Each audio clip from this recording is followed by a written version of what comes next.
各位同學，你對自己嘅身體了唔了解呢？你對人體係咪經常有一啲疑問呢？如果你嘅答案都係肯定嘅，咁今日介紹俾你嘅呢本書《真假大對決：拆解人體之謎》就好適合你睇啦。真假大對決：拆解人體之謎係一本好有趣嘅科普書籍，書中充滿了各種人體有趣嘅問題和解答，俾你喺一個輕鬆愉快嘅氛圍了解人體嘅秘密。先嚟講下書中嘅其中一個例子，無法睜着眼睛打噴嚏呢個問題。我哋平時喺打乞嗤嘅時候，眼睛總是會不自覺地合上，呢個係點解呢？書中告訴我們，這是因為我們頭部有很多重要嘅結構，包括肌肉、血管和神經都係緊密相連嘅。當我哋打乞嗤嘅時候，身體就會作出一系列反應嚟保護呢啲重要嘅結構，其中一樣就係閉上眼睛啦。所以當我哋打乞嗤嘅時候，我哋都係會將眼睛合上嘅。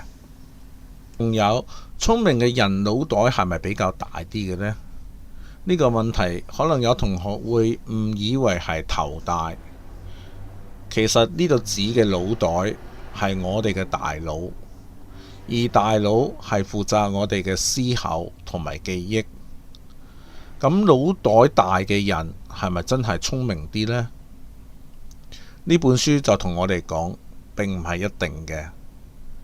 比如愛因斯坦，佢係世界公認嘅超級天才，但係佢嘅腦袋同正常人係差唔多大小嘅，這就說明大腦嘅大小同聰明嘅程度並沒有一定嘅聯繫。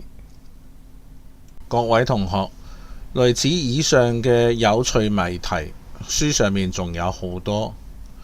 呢本書用咗輕鬆有趣嘅方式，將人體奇妙嘅現象背後嘅科學道理一一呈現喺我哋眼前。當我哋睇嘅時候，你會覺得每一頁都有驚喜。同學們，如果你對人體嘅秘密係感興趣，想要探索一啲我哋平時冇留意到嘅有趣現象，咁就快啲去圖書館借呢本書啦。